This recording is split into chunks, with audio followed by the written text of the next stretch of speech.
बृहस्पतिवार व्रत कथा। जहाँ आप बैठे हैं वहाँ गंगाजल का छिड़काव करें, अपने ऊपर गंगाजल का छिड़काव करें। चलिए बृहस्पति व्रत कथा शुरू करते हैं। भारतवर्ष में एक प्रतापी और दानी राजा राज करता था। वह नित्य गरीबों और ब्राह्मणों की सेवा सहायता करता था। यह बात उसकी रानी को अच्छी नहीं लगती थी। वह न ही गरीबों को दान देती थी, न ही भगवान का पूजा ही करती थी, और राजा को भी दान करने से मना किया करती थी। एक दिन राजा शिकार खेलने वन को गए थे तो रानी महल में अकेली थी। उसी समय बृहस्पति देव साधु भेष में राजा के महल में भिक्षा के लिए गए और भिक्षा मांगी। रानी ने भिक्षा देने से इनकार किया और कहा, हे साधु महाराज, मैं तो दान पुण्य से तंग आ गई हूँ। मेरे पति सारा धन लुटाते रहते हैं। मेरी इच्छा है कि हमारा धन नष्ट हो जाए, फिर न रहेगा बांस न बाजेगी बंसुरी। साधु ने कहा, देवी तुम तो बड़ी विचित्र हो।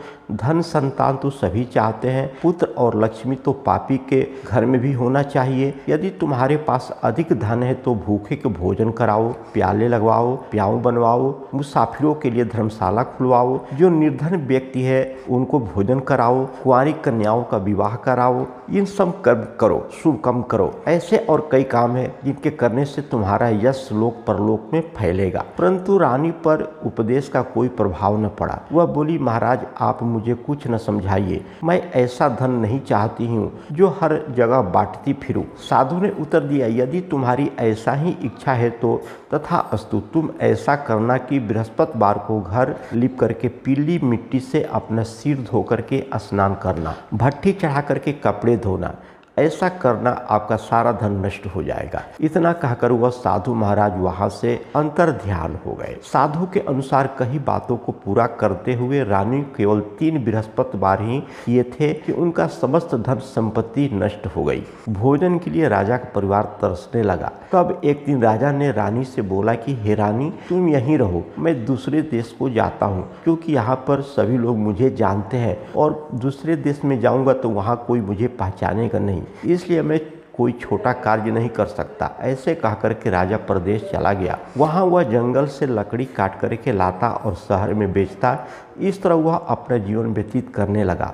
इधर राजा के प्रदेश जाते ही रानी और दासी भी दुखी रहने लगी, भूखों मरने लगी। एक बार जब रानी और दासी को 7 दिन तक बिना भोजन के रहना पड़ा तो रानी ने अपनी दासी से कहा, हे दासी, पासी के नगर में मेरी बहन रहती है, वह बड़ी धनवान है। तू उसके पास जा और कुछ ले आओ, ताकि थोड़ी बहुत कुछ लाओगी तो गुजर बसर हो जाएगा। दासी रानी की बहन के पास गई। उस दिन गुरुवार था। रानी की बहन उस समय बृहस्पति भगवान की व्रत कथा सुन रही थी। दासी ने रानी की बहन को अपनी रानी का संदेश दिया, लेकिन रानी की बहन से कोई उत्तर नहीं मिला। जब दासी को रानी की बहन से कोई उत्तर नहीं मिला तो वह बहुत दुखी हुई और उसे क्रोध भी आया।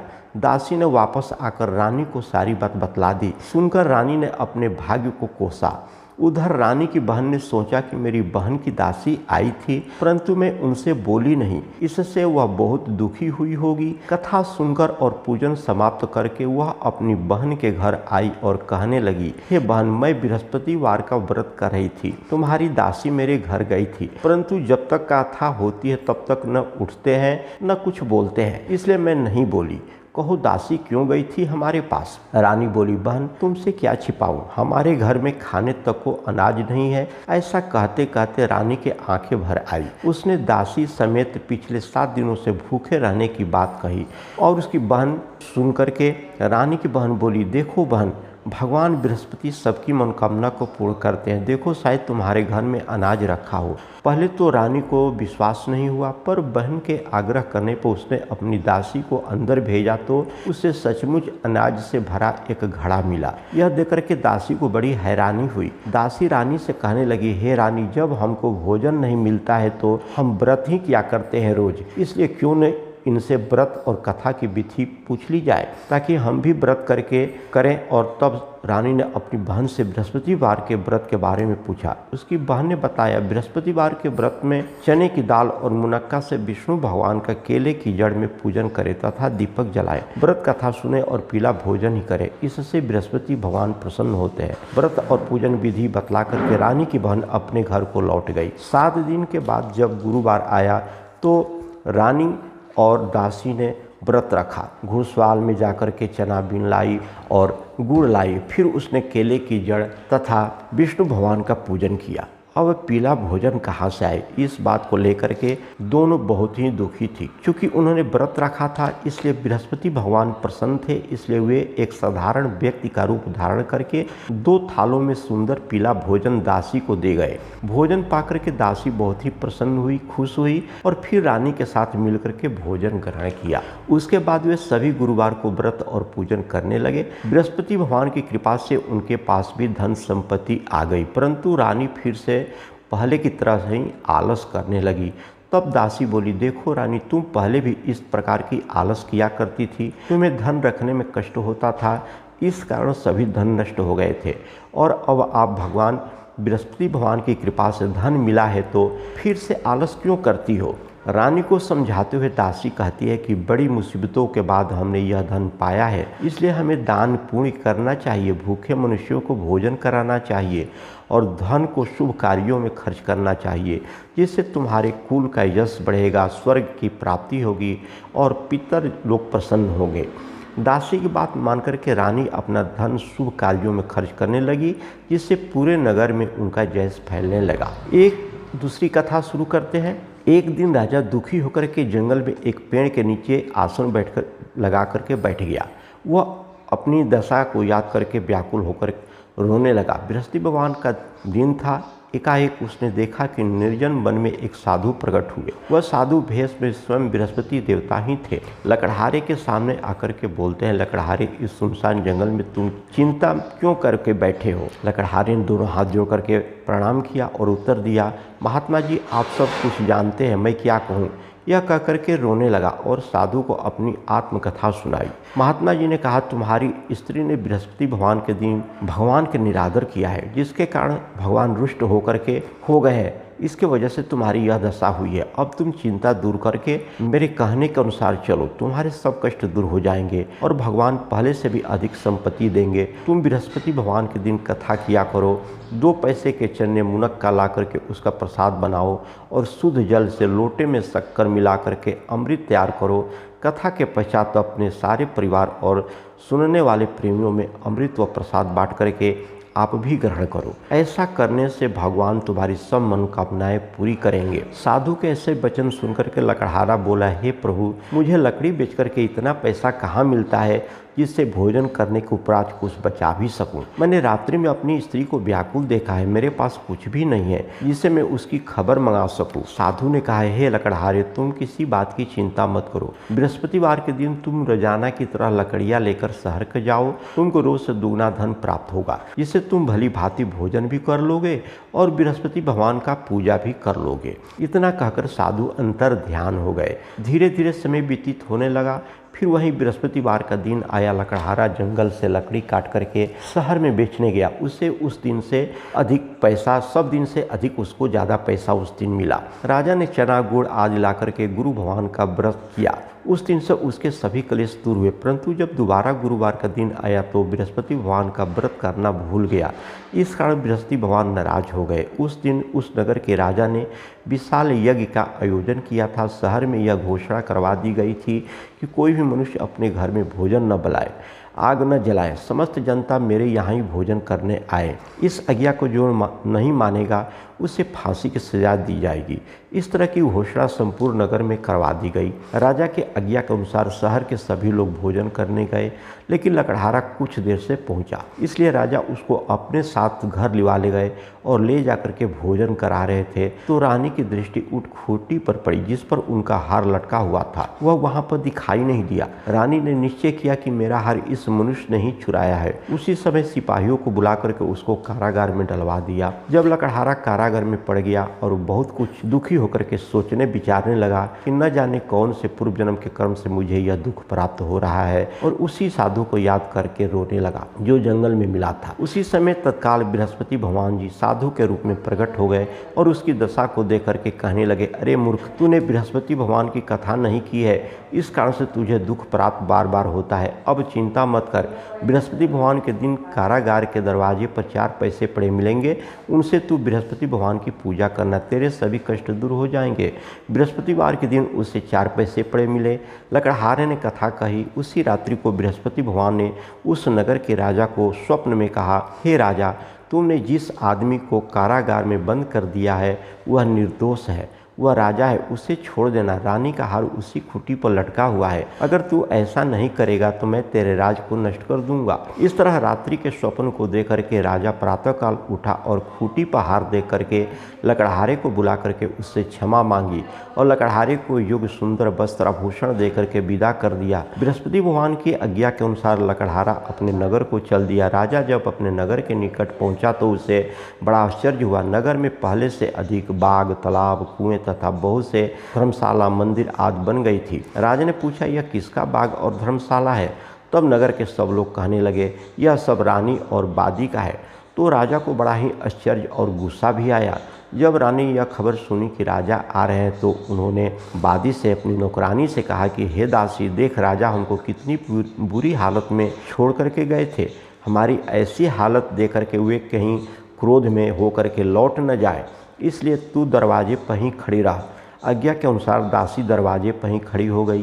राजा आए तो उन्हें अपने साथ लिवा ले गई। तब राजा ने क्रोध करते हुए अपने रानी से पूछा कि यह धन तुम्हें कैसे प्राप्त हुआ है? तब उन्होंने कहा कि हमें यह सब धन भगवान बृहस्पति देव के कृपा से और उनके प्रभाव से प्राप्त हुआ है। राजा ने निश्चय किया कि 7 रोज बाद तो सभी भगवान बृहस्पति का पूजा करते हैं, परंतु मैं प्रतिदिन दिन में 3 बार कहानी कहूँगा तथा रोज व्रत किया करूँगा। अब हर समय राजा के दुपट्टे में चने की दाल बंधी रहती थी तथा दिन में 3 बार कहानी कहता था और सुनता था। एक रोज राजा ने विचार किया कि चलो अपने बहन के यहाँ हो आए। इस तरह निश्चय कर राजा घोड़े पर सवार हो अपनी बहन के यहाँ चलने के लिए तैयार हुआ। मार्ग में उसने देखा कि कुछ आदमी एक मुर्दे के लिए जा रहे हैं।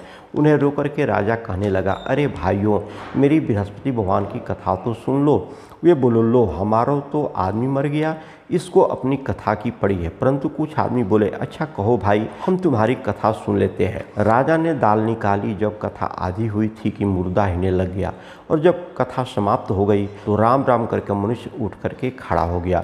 आगे मार्ग में उसे एक किसान खेत में हल चलाता हुआ मिला। राजा ने उसे देखा और उससे बोला, अरे भाई, तुम मेरी बृहस्पति भगवान की कथा सुन लो। किसान बोला, जब तक मैं तेरी कथा सुनूंगा तब तक तो 4 हरैया जोत लूंगा, जा अपनी कथा किसी और को सुनाना। इस तरह से राजा आगे चलने लगा। राजा के हटते ही बैल पछा खड़ के गिर गए तथा किसान के पेट में बहुत जोरों का दर्द होने लगा। उस समय उसकी माँ रोटी लेकर के आई। उसने देखा कि मेरे पुत्र का हाल बेहाल है और बेटे ने सभी हाल कह सुनाया। तो बुढ़िया दौड़ी दौड़ी उस घुड़सवार के पास गई और उससे बोली कि मैं तेरी कथा सुनूंगी, तू अपनी कथा मेरे खेत पर ही चल करके कहना। राजा ने बुढ़िया के खेत पर जाकर ही कथा कही, जिनके सुनते हुए बैल उठ के खड़े हो गए तथा किसान के पेट का दर्द भी बंद हो गया। राजा अपनी बहन के घर पहुंच गया। बहन ने भाई की खूब मेहमानी की। दूसरे रोज प्रातःकाल राजा जगा तो वह देखने लगा कि सब लोग भोजन कर रहे हैं। राजा ने अपनी बहन से कहा, ऐसा कोई मनुष्य है जिसने भोजन नहीं किया हो?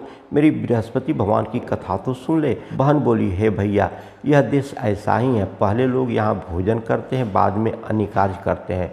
अगर कोई पड़ोस में हो तो देखाऊं। वह ऐसा कह करके देखने चली गई, परंतु उसे कोई ऐसा व्यक्ति नहीं मिला जिसने भोजन न किया हो। अतः वह एक कुम्हार के घर गई जिसका लड़का बीमार था। उसे मालूम हुआ कि उनके यहाँ 3 रोज से किसी ने भोजन नहीं किया है। रानी ने अपने भाई की कथा सुनने के लिए कुम्हार से कहा। वह तैयार हो गया। राजा जाकर के बृहस्पति भगवान की कथा उनके कहा और सुनकर उसका लड़का ठीक हो गया। अब तो राजा की प्रशंसा गांव-गांव में, आसपास के गांवों में होने लगी। एक रोज राजा ने अपनी बहन से कहा कि हे बहन, हम अपने घर को जाएंगे, तुम भी तैयार हो जाओ। राजा की बहन ने अपनी सास से कहा।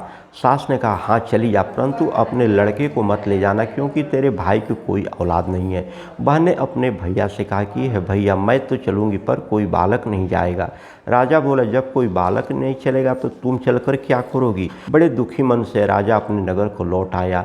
राजा ने अपनी रानी से कहा, हम निर्वंशी हैं, हमारा मुँह देखने का धर्म नहीं है और कुछ भोजन आदि नहीं किया और शांत मन से चुपचाप लेट गया। रानी बोली, हे प्रभु, बृहस्पति भगवान ने हमें सब कुछ दिया है, वह हमें औलाद भी देंगे। उसी रात को बृहस्पति भगवान ने राजा को स्वप्न में कहा कि हे राजा उठ, सभी सोच को त्याग दे, तेरी रानी गर्भ से है। राजा की यह बात सुनकर के बड़ी खुशी हुई। 9वें महीने से उसके गर्भ से एक सुंदर पुत्र पैदा हुआ। तब राजा बोला, हे रानी, स्त्री बिना भोजन के रह सकती है पर बिना बात कहे नहीं रह सकती। जब मेरी बहन आए तो तुम उसे कुछ कहना मत। रानी ने सुनकर के हाँ कह दिया। जब राजा की बहन ने यह शुभ समाचार सुनी तो वह बहुत खुश हुई तथा बधाई लेकर अपने भाई के यहाँ आई। तभी रानी ने कहा, घोड़ा चढ़कर तो नहीं आई, गधा चढ़कर के आई है। राजा की बहन बोली, भाभी मैं इस प्रकार न कहती तो तुम्हें औलाद कैसे मिलती। बृहस्पति भगवान ऐसे ही होते हैं, जिनके मन में कामनाएं होती है सभी को पूर्ण करते हैं। जो सद्भावनापूर्वक बृहस्पति भगवान का व्रत करता है एवं कथा पढ़ता है एवं सुनता है और दूसरे को सुनाता है, बृहस्पति भगवान उसकी सभी मनोकामनाएं पूर्ण करते हैं और घर में लक्ष्मी का वास होता है। भगवान बृहस्पति देव उसकी सदैव रक्षा करते हैं। संसार में जो मनुष्य सद्भावना से भगवान जी का पूजन व्रत सच्चे हृदय से करते हैं तो उनकी सभी मनोकामनाएं पूर्ण करते हैं भगवान जी। जैसे सच्ची भावना से रानी और राजा ने उनकी कथा का गुणगान किया तो उनकी सभी इच्छाएं भगवान बृहस्पति देव जी ने पूर्ण की थी। इसलिए पूर्ण कथा सुनने के बाद प्रसाद लेकर के ही जाना चाहिए। हृदय से मनन करते हुए जयकारा बोलना चाहिए। बोलिए विष्णु भगवान की जय जय। एक दूसरी कथा। प्राचीन काल में एक ब्राह्मण रहता था। वह बहुत ही निर्धन था। उसको कोई संतान नहीं थी। उसकी स्त्री बहुत मलिनता के साथ रहती। वह स्नान न करती, किसी देवता का पूजन भी नहीं करती। इससे ब्राह्मण देवता बड़े दुखी थे। बेचारे बहुत कुछ कहते किंतु उसका कुछ परिणाम न निकला। भगवान की कृपा से ब्राह्मण की स्त्री के कन्या रूपी रत्न पैदा हुए। कन्या बड़ी होकर के प्रातः स्नान करके विष्णु भगवान का जाप और बृहस्पति भगवान का व्रत करने लगी। अपने पूजा पाठ को समाप्त करके विद्यालय जाती, अपने मुट्ठी में जौ भर करके ले जाती और पाठशाला के मार्ग में डालती जाती। तब वे जौ स्वर्ण के हो जाते। लौटते समय उनको के बीन करके घर ले आती थी। एक दिन वह बालिका सूप में उस सोने के जौ को साफ कर रही थी। तभी उसके पिता ने देख लिया और कहा कि हे बेटी, सोने के जौ को साफ करने के लिए सोने का सूप भी होना जरूरी है। दूसरे दिन बृहस्पति भगवान का दिन था। कन्या ने व्रत रखा और बृहस्पति भगवान से प्रार्थना करके कहा कि मैंने आपकी पूजा सच्चे मन से की है तो मेरे लिए सोने का सूप दे दो। बृहस्पति भगवान ने उसकी प्रार्थना स्वीकार कर ली। रोजाना की तरह वह कन्या जौ फैलाती हुई जाने लगी। जौ लौट करके जौ बीन रही थी तो बृहस्पति भगवान की कृपा से सोने का सूप मिल गया। उसे वह घर ले आई और उसमें जौ साफ करने लगी, परंतु उसकी माँ का वही ढंग रहा। एक दिन की बात है, वह कन्या सोने के सूप में जौ साफ कर रही थी। उस समय उस शहर का राजपुत्र वहां से होकर के निकला। इस कन्या के रूप और कार्य को देख करके मोहित हो गया। तब अपने घर जाकर के भोजन जल त्याग करके उदास होकर के लेट गया। राजा को इस बात का पता लगा तो अपने प्रधानमंत्री के साथ उसके पास गए और बोले कि हे बेटा, तुम्हें किस बात का कष्ट है? किसी ने अपमान किया है अथवा और कोई कारण है तो कहो, मैं वही कार्य करूंगा जिससे तुम्हें प्रसन्नता होगी। अपने पिता की राजकुमार ने बातें सुनी तो वह बोला, मुझे आपकी कृपा से किसी बात का दुख नहीं है। किसी ने मेरा अपमान भी नहीं किया है, परंतु मैं उस लड़की से विवाह करना चाहता हूँ जो सोने के सूप में जौ साफ कर रही थी। यह सुनकर के राजा आश्चर्यचकित हो गया और बोला कि हे बेटा, तुम इस तरह की कन्या का पता तुम ही लगाओ, मैं उसके साथ तेरा विवाह अवश्य ही कर दूंगा। राजकुमार ने उस लड़की के घर का पता बतला दिया। तब मंत्री उस लड़की के घर गए और ब्राह्मण देवता को सभी हाल बतलाया। ब्राह्मण देवता राजकुमार के साथ अपनी कन्या का विवाह करने के लिए तैयार हो गए तथा विधि विधान के साथ ब्राह्मण की कन्या का विवाह राजकुमार के साथ हो गया। कन्या के घर से जाते ही पहले की भांति उस ब्राह्मण देवता के घर में गरीबी का निवास हो गया। अब भोजन के लिए भी अन्न बड़ी मुश्किल से मिलता था। एक दिन दुखी होकर के ब्राह्मण देवता अपनी पुत्री के पास गए। बेटी ने पिता की दुखी अवस्था को देखा और अपनी माँ का हाल पूछा। तब ब्राह्मण देवता ने सभी हाल कहा। कन्या ने बहुत सा धन देकर के अपने पिता को विदा कर दिया। इस तरह ब्राह्मण देवता कुछ समय सुखपूर्वक व्यतीत हुए। कुछ दिन बाद फिर वही हाल हो गया। ब्राह्मण फिर अपनी कन्या के पास गया और सारा हाल कहा तो लड़की बोली, पिताजी आप माताजी को यहाँ लिवा लाइए, मैं उसे विधि बतला दूंगी जिससे गरीबी दूर हो जाएगी। वह ब्राह्मण देवता अपनी स्त्री को साथ लेकर के पहुंचा तो अपनी माँ को लड़की समझाने लगी, हे माँ, तुम प्रातःकाल प्रथम स्नान करके विष्णु भगवान का पूजन करो, तब सब दरिद्रता गरीबी दूर हो जाएगी। परंतु उसकी माँ ने एक भी बात नहीं मानी और प्रातः उठ करके अपनी पुत्री के बच्चों का जूठन खा लिया। इससे उसकी पुत्री को बहुत गुस्सा आया और क्रोध भी आया। एक रात कोठी में उसको सांस से सामान निकाल कर उसको बंद कर दिया। अपनी माँ को, और प्रातःकाल उसका लाता था, स्नान कराकर पाठ करवाया, पूजा करवाया, तब उसकी माँ की बुद्धि ठीक हो गई। फिर एक बृहस्पति भगवान को व्रत करने लगी। इस व्रत के प्रभाव से उसके माँ बाप बहुत ही धनवान और पुत्रवान हो गए, और बृहस्पति भगवान के प्रभाव से इस लोक के सुख भोग करके स्वर्ग को प्राप्त हुए। सब बोलो विष्णु भगवान की जय।